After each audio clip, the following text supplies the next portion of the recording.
We all need to make smart decisions with our money. The Long-Term Investor Podcast shows you how by distilling complex financial matters into easily digestible lessons.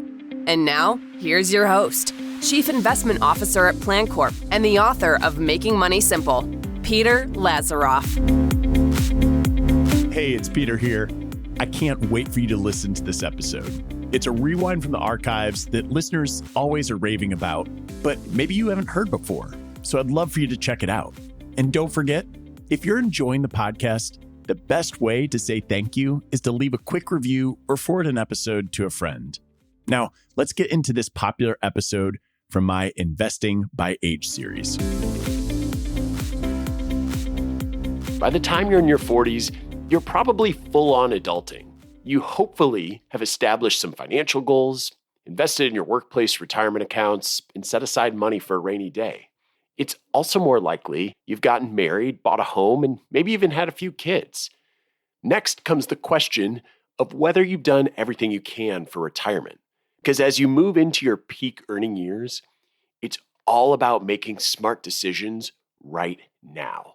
So with that in mind, here are a couple strategies to be putting in place in your 40s to plan for the future. The first is testing the viability of your retirement plan.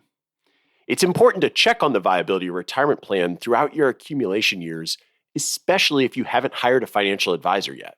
How much money you need to retire is something I focused on in episode 54, which has been wildly popular, and it's only 14 minutes long, so I encourage you to go back and listen. And you can also see some fairly comprehensive retirement readiness benchmark data from that episode in the show notes at thelongterminvestor.com. Savings benchmarks like those discussed in the episode, they can be a useful starting point for testing the viability of your retirement plan. And the reason it's important to get a good grip on your retirement readiness in your 40s is that any necessary course corrections are going to be far less painful now than they will be later on. In addition to explaining those benchmarks within that episode, I also go on to explain the more sophisticated process we use at PlanCorp with new clients, because whether you can afford to retire and what kind of spending you can sustain is such an important question that I felt like it's important for you to understand the additional capabilities that a financial advisor brings to the conversation. Okay, so the first one is testing the viability of your retirement plan. The second thing is optimizing your retirement savings. Now, the first step of optimizing your retirement savings in your 40s is consolidating your investment accounts. It's not uncommon by this age to have investments scattered across old employer 401ks, robo-advisors, brokerage accounts, etc. And now is a good time to do a little housekeeping. By consolidating your accounts, it allows for a more holistic understanding of your full financial picture, which in turn makes it easier to have all your assets working together towards your goals. Consolidation also offers really nice potential for reduced fees and taxes, which I personally feel like is the biggest benefit of consolidation. However, most people I work with seem to most appreciate consolidation because it means having fewer accounts to juggle, which makes things easier to manage and keep track of. Now, once you've consolidated your assets, the next step in optimizing them is aligning your long-term asset allocation with your retirement plan. Now, in your 40s, you likely still have multiple decades before you'll need to live off those assets, so you theoretically have a pretty high ability to have an aggressive mix of stocks to bonds. Of course, on the other hand, it's not uncommon for some people to have a lower willingness to live with the volatility of a more aggressive portfolio. But again, consolidating assets allows you to align your investments accordingly. Finding the appropriate mix of stocks and bonds to meet your retirement goal while also funding the life you want along the way is probably the most important investment optimization you can make. Beyond that, assuming you consolidate your investment accounts, as I suggested, there are probably some opportunities for tax efficiencies within your portfolio using asset location, which is the process of keeping less tax-efficient investments in tax-deferred accounts and more tax-efficient assets in taxable accounts. And once all your accounts are under one umbrella, it will also make it easier to be sure that you're using the lowest cost options within your portfolio. Finally, If you have several investment accounts spread out across different providers, there's a decent chance that you'll have some duplicative exposures and opportunities for enhancing your overall diversification. So once you have that right mix of stocks and bonds, along with the ideal mix of assets in your taxable and tax-deferred account, it's important to address any diversification deficiencies, whether that's, for example, having too much US large cap, or not enough international stocks, or maybe a lack of global bonds. You may also uncover opportunities to leverage strategies for offsetting the risk of any concentrated positions you've accumulated in individual stocks, whether that's just through purchasing or some sort of equity comp. Now, once you have your existing retirement investments optimized, the next step is to optimize your future retirement savings. Now, whenever you have the opportunity to earn compound returns while also enjoying a tax benefit, you should definitely take advantage. So in this instance, I'm thinking about IRAs, HSAs, and your employer-sponsored plan. Now, when it comes to IRAs, what you choose is largely going to depend on your projected tax bracket in retirement. So those on the lower end often go with the Roth IRA, but traditional IRAs still provide tax-deferred growth and may be tax-deductible depending on you or your spouse's workplace retirement plan. Speaking of workplace retirement plans, at some point in your 40s, you might find that it makes sense to shift your contributions to or away from a Roth account.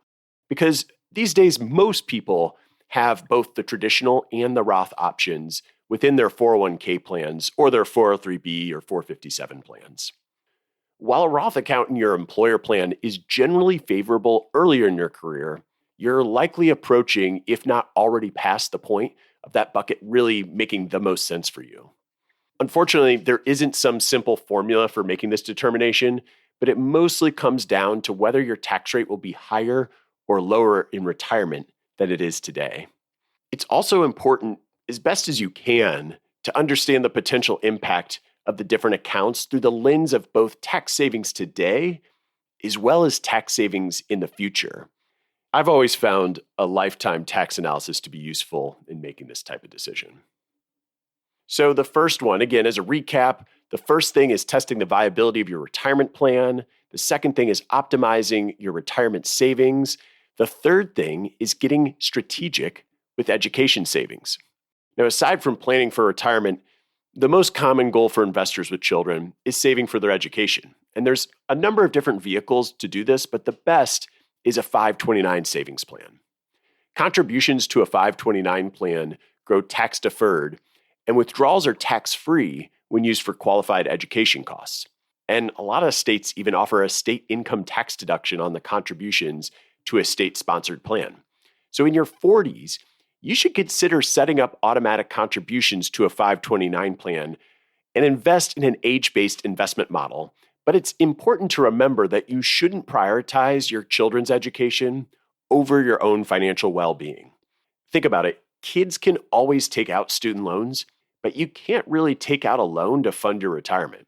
Plus, if you don't have a sufficient cash reserve or emergency fund in place, then you might find yourself needing to tap the 529 plan for a non-qualified purpose, in which case there's going to be a 10% penalty, plus earnings are taxed as ordinary income in the year you withdraw them.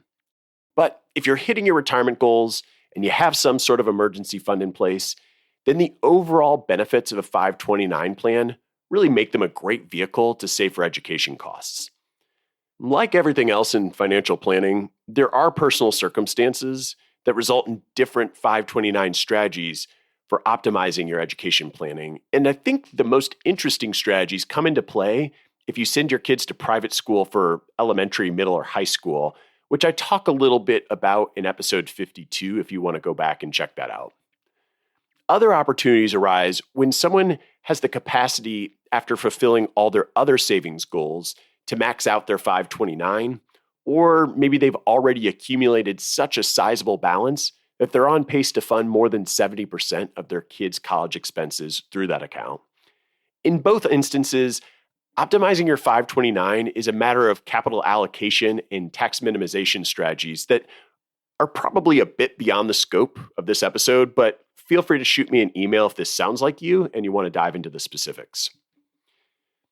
The next item to be tackling in your 40s is completing your estate plan. Now, I almost put this in the investing in your 30s episode because I generally feel like anyone who is married or has children ought to have an estate plan in place. But even if you don't plan to get married or have children, you will likely have accumulated enough assets by your 40s that you ought to get an estate plan in place.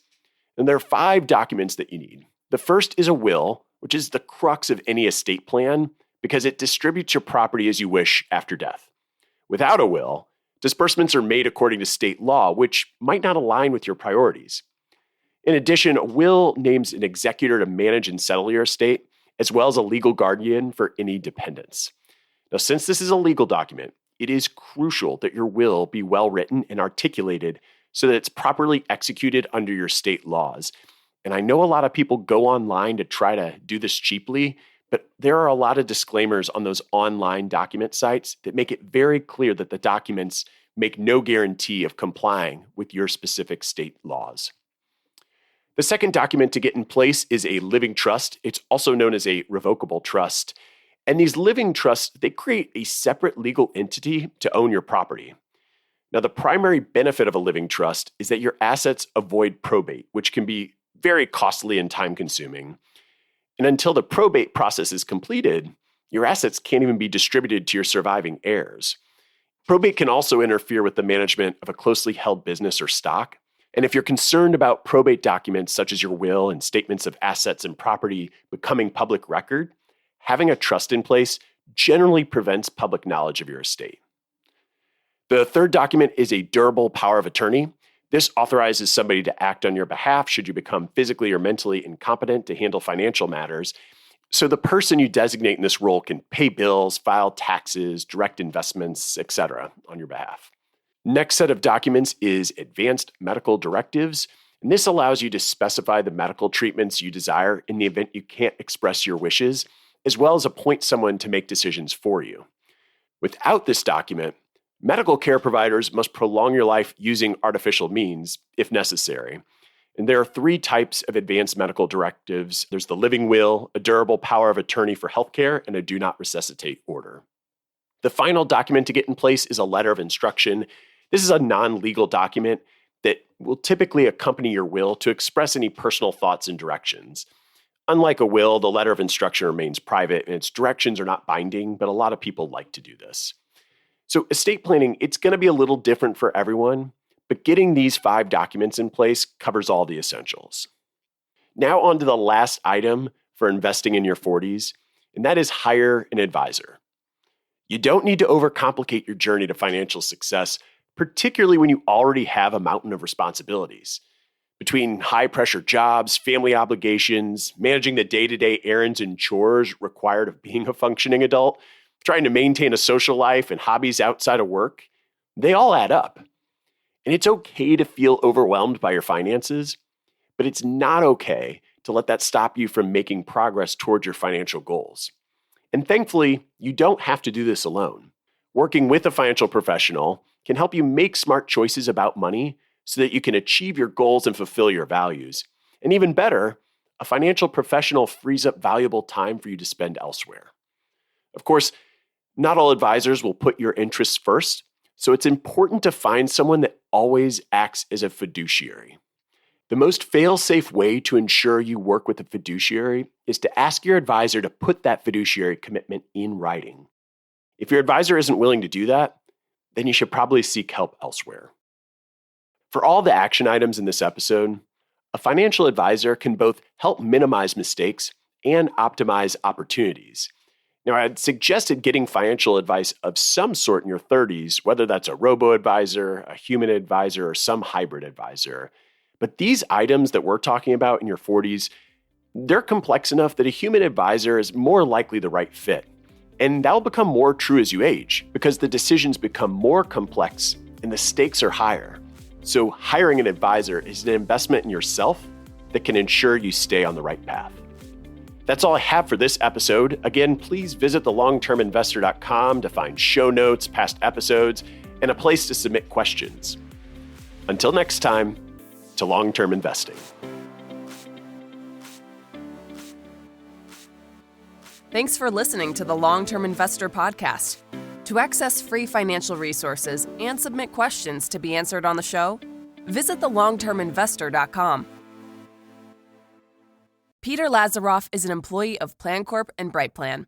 All opinions expressed by Peter and any podcast guests are solely their own opinions and do not reflect the opinions of PlanCorp or BrightPlan.